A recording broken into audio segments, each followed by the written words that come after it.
Hello, everyone. Welcome again to another edition of Lupus Talks. I'm one of the program directors, of course, with Lupus Talks. We're going to be talking about some good topics today, so you guys get the chance to tune in and listen to Miss Calvinia Williams and, of course, Mr. Loris Olson, are called the tag team duo, who's going to be sharing great information in reference to lupus. So I want to let you all know you can always go to the website at lupusnevada.org. You can always check us out there. And you can fill out the form and have any inquiries or questions that you may have, and we can definitely answer them for you in real time. So, with that, Dr. Williams, take it away. Thank you, Ed. And you mentioned that Dolores is on. Yes. Okay, co-host. Mhm. Okay, hi everyone. I hope everyone's had a nice day and beautiful weekend. Today we're going to be talking about brain and the central nervous system with lupus, and I think that's so very important because complications of the nervous system are some of the most frequent issues caused by lupus. I know I have them quite a bit. People with lupus often report a wide range of neurological issues such as seizures, depression, anxiety, trouble thinking. This is I got this by the editorial team at HU Medical Review Board, and this was written January 20th, last updated 2024. Let's go again with depression, anxiety, trouble thinking, confusion, impaired memory, and headaches, hearing loss, dizziness, and psychosis, and most often mood swings, hallucinations, and delusions. These complications are common because inflammation of the lupus frequently attacks the delicate structures of the central nervous system, brain and spinal cord, nervous system, and nerves outside the brain. And again, like I said, spinal cord. The steroids used to treat lupus can cause depression and psychosis when taken for a long time or in large doses. Definitely can hurt. Now, it says you're wondering probably how does lupus cause complications of the nervous system? That's probably what you're wondering now. Doctors believe that lupus harms the nervous system in several ways. It can create antibodies that bind to the nerve cells, disrupt the function, or these antibodies can bind to the blood vessels that feed nerves, stopping blood from flowing to the nerves, which then results in malfunction. In addition, some lupus medications may directly contribute to an aggravated existing neuropsychotic symptoms. Above all, the ischemic stroke. This it can cause an ischemic stroke. An ischemic stroke occurs when blood vessels in the brain is blocked by a blood clot. That's why the doctors always check. Cutting cutting off oxygen and causing rapid brain cell damage. Accounting for 87% of all stroke victims. We definitely have strokes in our lupus community. When we were at um, one of the restaurants, we had quite a few people who have had strokes. We had one in particular that fell out with a stroke. It was a seizure, and we were all scared or frightened that it was a stroke, and we had to call the ambulance for her. These are medical emergencies often caused by thrombosis, plaque building up, or embolism, a traveling clot. Treatment, ideally within 3 hours, includes blood clot busting drugs or mechanical removal. Now, there are key symptoms, and you got to think fast. The balance, sudden loss of balance and dizziness. Two, sudden vision loss or blurriness in one or both eyes. Three, face, sudden weakness and numbness or drooping on one side. Arm, sudden numbness and weakness in an arm or a leg. Speech, sudden trouble speaking, slurs, speech, or confusion. And that's time to call 911 immediately. Time is critical to minimize damage. Now, I know I've had it because I was on the show not feeling well about a year ago, and I had my words slurring and everything like that. And so I've managed to deal with it, but still it was slurring. So now I have medication to help me not go into that situation. Dolores, you wanted to say something at this end? Yeah, there's a lot of things that can really happen with the nervous system when that happens, you know. And as we mentioned about the science and that, 'cause this is very important to recognize the science and that to protect your health, because this stuff it sneaks up fast, you know. It If you does. recognize, yeah, if you're recognizing something that's not that's abnormal, you should always go get checked up by your physician. Don't ignore it because see, if you ignore it, you don't know what the next stage it can lead you to. Hmm.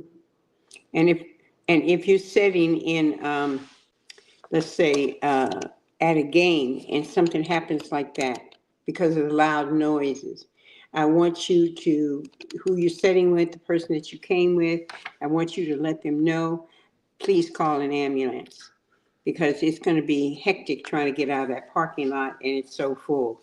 So you let that person know that these are the symptoms I'm having and I need to get to an ambulance quick. And usually ambulance is always there because they said the effects of potential long-term impacts including paralysis, speech deficits, cognitive impairment, and memory loss. And they go on, now the Cleveland Clinic goes on to say prevention, managing blood pressure, cholesterol, and diabetes. We talk about that a lot, Dolores, don't we? Yes. Managing them. You have to manage that blood pressure, cholesterol, and diabetes, quit smoking, and limit alcohol, eating healthy diet and engaging in regular physical activity. Now let's talk about that, these three, managing blood pressure, cholesterol, and diabetes. Um, do you have any friends that have that you have had this talk with, Dolores? I haven't had any Quit smoking. friends lately about wait a minute about the smoking part. Now there's some of them I had some folks to smoke, you know, and then they had stopped smoking, you know, Mm-hmm, and mm-hmm, which you know they say how hard it was to get off of it, but they said they mm-hmm, felt a lot better once they got off of the smoking, because you know smoking and that it's like a lot of people they get into it when they become so stressed out and they hit to the cigarettes just like what they would hit with pot or anything, you know. mm-hmm, And we want to be careful. Be careful what we're consuming into our health, you know, mm-hmm, mm-hmm. because we don't want to put more damage on our Absolutely. health. Absolutely. I want to say here a disclaimer. This information is for informational purposes only and does not constitute medical advice. Seek emergency medical attention immediately if a stroke is suspected. That's our disclaimer. So I want everybody to hear that. Yeah, it's something else because I know people that have had strokes. Um, I thought I had a stroke, but apparently it wasn't. It was something else, you know. And I just say the Lord has been good to me because I didn't have it, but could have been. It could have been, and it wasn't. So I just thank him for that. You know, ischemic, ischemic. Okay, ischemic stroke causes symptoms, diagnosis, treatment, pathology. Okay, asymptomatic stroke is a clot. That's what that is. It's a clot. CLOT, a clot. What is it? Symptoms and treatment. Asymptomatic strokes are a type of stroke that occurs when a blood clot blocks blood flow to the brain. They are life threatening and can cause permanent brain damage. That's why it's so important to get to that doctor, to get to that ambulance. If you're at home and you're by yourself and you're having these symptoms, immediately, and Dolores has just said it, call 911 immediately because it's very, very dangerous. Asymptomatic stroke clock, American Stroke Association. If you want more information, call the American Stroke Association What is asymmetric stroke? Asymmetric stroke occurs when a vessel supplying blood to the brain is obstructed. Let me read that again. Asymmetric stroke occurs when a vessel supplying blood to the brain is obstructed. It accounts for 87% of all strokes. Asymptomatic symptoms, diagnose, treatment. A medical expert like a doctor is best able to help you find the information and care you need. This information does not constitute medical advice. So that's how dangerous it is. If you're at home by yourself, try to get some help. Try to get some help. And if it's so bad, if you have the neighbor's number, call the neighbor so the neighbor can come over and help you. Because that's important. It's so important because you're dealing with your life. Asymmetric stroke is neurological disorders, and it's very dangerous. And I'm looking at this, looking at myself when I've had major headaches because hypertension. I have that. And I have to watch myself. Even being in a place where smoke, say we go out to eat and we're crossing in one of the casinos, it's nothing but smoke there. Most of the time I have to hold my breath to get to the place where we're going to have dinner.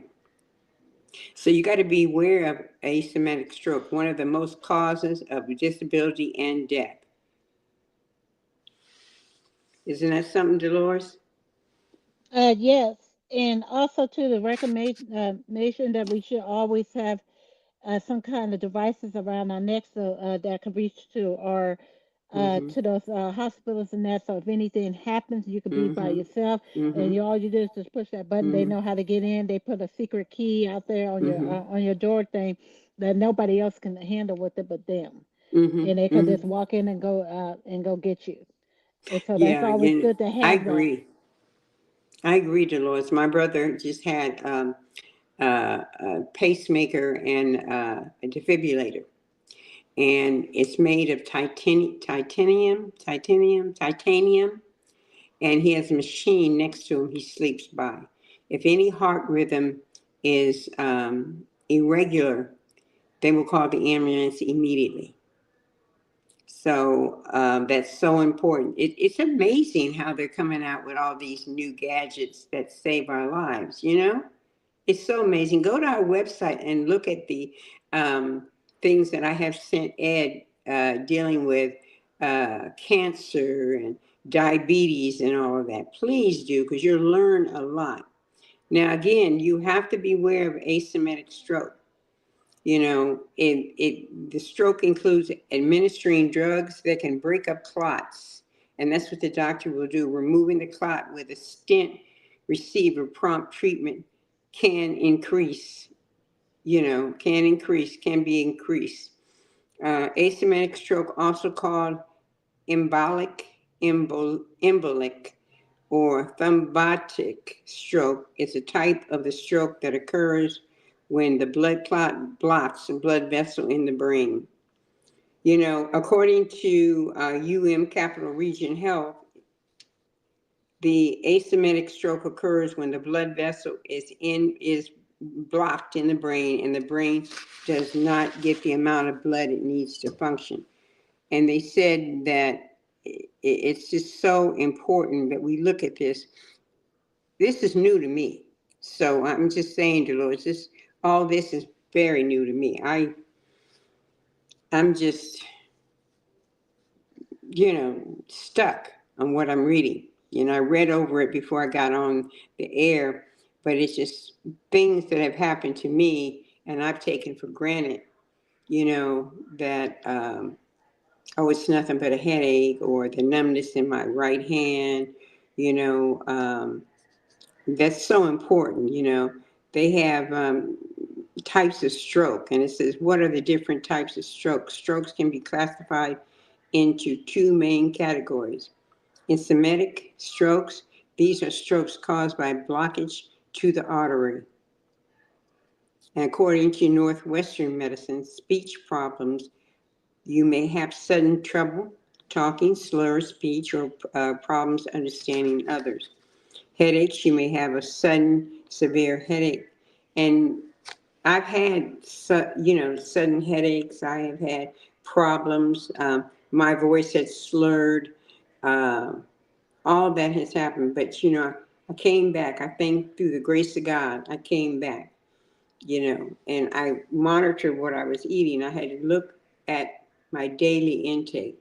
What did I eat? And what am I not doing to stop this? So, do you have any additions to this, Dolores, before I go on?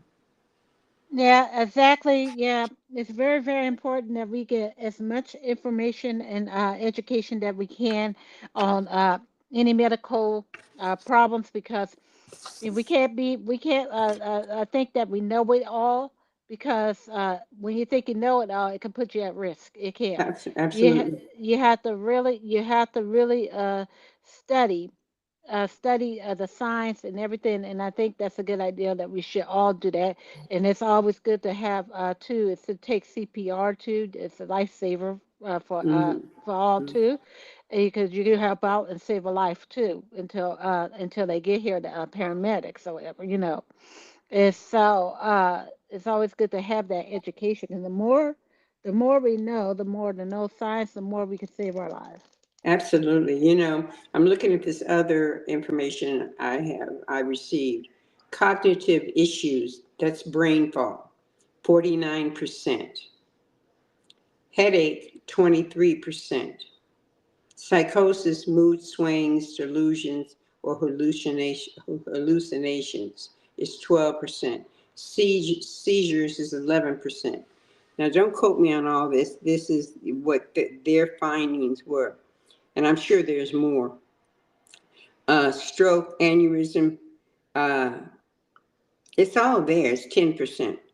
While upsetting and frustrating, most of these complications of the nervous system are occasionally short lived. However, in people with frequent neuropsychotic symptoms, MRI scans tend to show the brain gray matter has been affected by lupus. That is so important, because a lot of this connects back to lupus, connects back to us. They also say that neuropsychotic diagnosis, there is no one test that can diagnose a neuropsychotic complications of lupus. The test that the test that your doctor will use includes X-rays, magnetic resonance imaging, which is MRI, computer tygraphic CT scan, um, EEG, spinal tap, memory and behavior tests. X-rays, MRIs, and CT scans can reveal blockages, narrowing blood vessels, and other structural issues of the brain, nerve, and spinal cord. That's that's that's important. I'm just saying the EEKG will show electric patterns in the brain or how the brain is firing. A spinal tap removes fluid from the spine, and I've heard of that. People have had to get fluid from their spine, off their spine, so that it can be analyzed. Two, memory and behavior tests can tell the doctor whether these processes have been affected.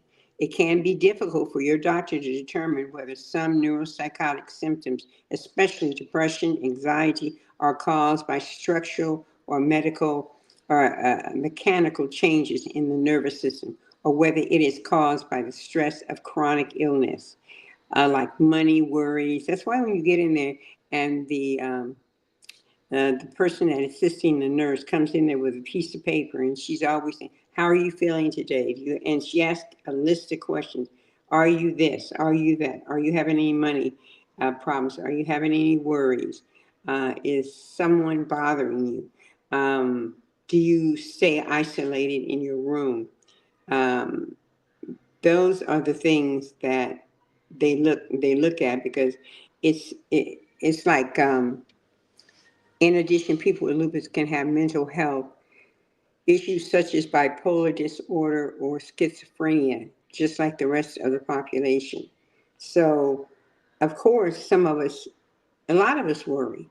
Of course, we worry. I mean, I worry less because I know I give it to God, but Before then, I was worrying about everything, and I was hurting, and it just brought it on, brought it on, brought it on, So I got an accurate diagnosis and treatment for the lupus related nervous system complications. And I feel much better. I think I tell others about it, but I think what you should do is be aware of what you have and do something about it. Do something about it because the neuropsychotic symptoms can be so different. The types of uh, the types of neuropsychotic medicines you may be prescribed also vary widely. The drug your doctor prescribes will address your current symptoms and may include some other antidepressants, depressants, and here they are: seizure treatments, antipeptics, NSAIDs or non-steroidal anti-inflammatory drugs, ibuprofen, naproxen, anti-malaria, steroids. Now that's for the seizures. The depression is anti uh, antidepressants, anti-anxiety medicines such as Valium, exercise, psychotherapy, practice good sleep habits, find ways to reduce pain, psychiatric treatment, such as, well, we need to go to, I just say not need. When I have psychiatric treatments, I go to my doctor and she talks to me because the pain in my body is constant. Right now, I don't have it, but it's constant. It's constant when you're walking, when you wake up in the morning, your feet are tingling, your legs are hurting. It's all there. The symptoms are all there. And we have to understand that we have to deal with that on a day-to-day basis. So this is an important subject. It really is. And some of us, I wasn't even aware of all this that was going on. I wasn't aware of it. It didn't it didn't dawn on me, how does lupus cause complication of the nervous system? Again, doctors believe that lupus harms the nervous system in several ways. It can create antibodies that bind to the nerve cells, disrupt their function, or these antibodies can bind to the blood vessels that feed nerves, stopping blood from flowing to the nerves, which then result in malfunction. I didn't know that. In addition, some lupus medications may directly contribute or to aggravate existing neuropsychotic symptoms. Dolores, what is your take on that? Yeah, yeah. So this is good that we're recognizing the things that we really, really need, and sometimes we don't. Like I said, we don't know a lot, We and don't? that's why it's good to really take the chance to I encourage you to take the chance to out there and get all the resources that you need. So that way, if you need those tools, we need that toolbox, just like we have a toolbox to fix things, a hammer and all Mm-hmm, that, right? mm-hmm, But we need these mm-hmm, tools, life tools, and that will help us along in life. And mm-hmm, like I said, it'll help us to become healthy, aware, and then that way we will know and we can discuss with our doctors exactly how we feel, how our bodies are feeling, so that way we can get the proper diagnosis that we need. mm-hmm, mm-hmm, mm-hmm. Yeah, we have to be truthful with our doctors. If we're not, no one else is. When you go in to see them, say, "Oh, I'm doing fine. I don't have a pain right now." And then when you get home, pains are shooting everywhere in your body. We've got to learn how to tell him, that these are good days or bad days. You've got to learn to go in there with your journal with everything written in it and let him know what has happened the last 30 days. Day 1, day 2, day 3, day 4, all the way down to 30 or 31. That's so important. He then will know that you are serious about your disease and you are helping him to find, I'll just say, to find some help for you, because there's no cure for it, but he can find some help, and you could be in remission if you aren't. I'm in remission now. I've been in remission for a long time. I've had lupus for 27 years. So when I was 40, that's when I think it was before then, but that's when they could tell it in the state of California when I went blind, and they thought it was the pink eye, and they brought the Stanford doctors in, and oh my goodness, they found out it was lupus full blown. And I walked around for 3 months blind. It's in my book, so you guys will be getting the book soon. I walked 3 months blind, and they told me, you're not going to see. You're just not going to see. That's hard. I mean, hard. And I say it like that. Hard. When you've made some big money in your life, and then they tell you that you're not going to be able to work. So you might as well call Social Security and start setting up your financial stability. That was hard because I like to work. So I'm glad we have the Lupus channel. I'm glad we have Lupus of Nevada, Lupus Talks, because it's so important. It makes me feel we're making a difference in the lives of individuals. Now I know others have been cut on, have had heart problems, have had kidney problems, have a variety of things more than I had. But the biggest thing to me was my eyesight. That was the biggest thing to me, that when I lost that eyesight, I lost me. I lost me. I didn't know who I was, and I didn't want anyone to bother me. My little son at 4 years old used to come up to my room to bring my food, and I really didn't want to eat. And my dad, he was, God rest his soul, he was bright enough to be reading up on it. And he would be down there with the juicer, juicing up apples, carrots, celery, everything he juiced. And they fed me fluids, especially for my eyesight. And my eyesight came back. Gradually, it came back. I could see shadows. I could see shadows, and the doctor said her eyesight is coming back. But I'm very careful with my eyesight. That's why I see the eye doctor twice a year. So I'm saying there's a lot of things that happen to us that we have to see a psychiatrist. Not saying we're crazy, because by far I'm not crazy. It's just that she talks and she listens and gives us advice. And that's so important. If you're not seeing one, that's your choice to do what you want to do. But my choice is to do the best I can do and take care of me. And I'm begging you guys to take care of your disease. Dolores, you have anything to say? And like with me too, I was born with an eye condition problem, and I thank God that my parents, for my parents, that they was able to get help for my eyes through cripple care, because I would have been completely blind. But I am blind, considered blind in the right eye.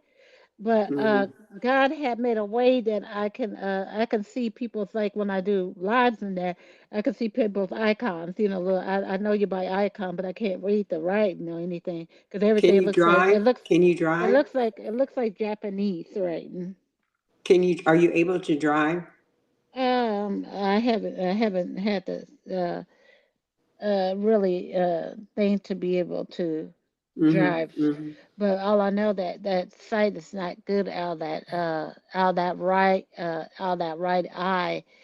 But like I said, that God blessed me that I can be able to see icons. I can make it out a little bit with a Mm-hmm. person saying just a little bit, and that's why Mm-hmm. sometimes when I'm on lives now, I kind of have to turn a certain way Mm-hmm. because it's the only way that's how I see. Mm-hmm. Yeah, and sometimes, yeah. So I think because I could have been completely blind. Oh yeah. Oh yeah. I Yeah. see Ed coming on. Did we do our minutes or what's going on? What's going on? Oh Like you no, see, you got a couple more minutes left. okay.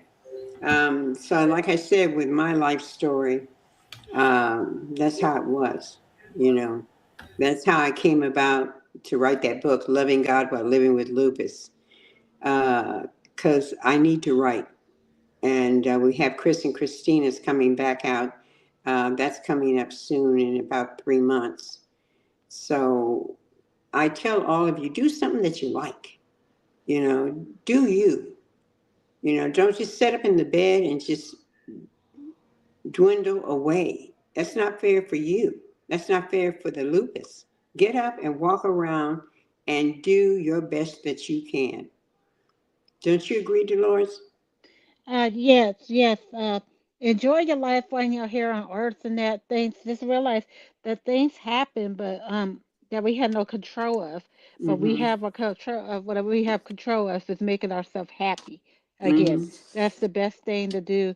It's our self confidence and keeping ourselves happy. Yeah. Amen. Okay, Ed. All We're right, good. all right, all right. That was a great topic, great discussion that you and Mr. Lawrence Olson have. And we're always thankful for your insight and for your input. Again, ladies and gentlemen, you can always go to the website at lupusofnevada.org. You can also go to the Facebook page as well, and also the YouTube channel, lupusofnevada.org. To get more insights and more input, you'll see this video again on social media, as well as on the YouTube channel, and as well as on the website itself. So if you guys have any questions or inquiries, again, you can always fill out the form there, and we can talk with you. And we're going to be, as we close out the month of February, Black History Month, we were talking about a lot of different opportunities and growth moments that we can have in sharing resources and information that's going to be relevant for everyone to benefit from. So it's always going to be done here Tuesdays every week, and you guys get a chance to see that. Back in again next Tuesday, you'll hear more. We'll be in the month of March, of course, as we get ready for March Madness, and a lot of good things that's happening in that month as we close out the first quarter of the new year. So if you have, again, any questions, again, any inquiries, you can always go to the website at lupusofnevada.org. Any final words, Dr. Williams? Don't hesitate to do right by your body because God didn't hesitate for us. Yes. So don't hesitate because you're destroying Amen. your body. Amen. That's this is the advice I have. Yep, it's your temple. You got to protect the temple. Mr. Lewis? Continue to take care of yourself. Remember that you're the person. You're the person that you can do it. You can do all things through Christ that strengthens you. So continue to take care of yourself and do things to make you happy. Yes, ma'am. Thank you very much for that. And with that, ladies and gentlemen, you guys have a great afternoon. You Uh, too. you guys continue You to too. keep the faith and keep building the dream. Y'all have a good night. Bye now. Thank you. Thank Thank you. you. Thank you. Mhm. And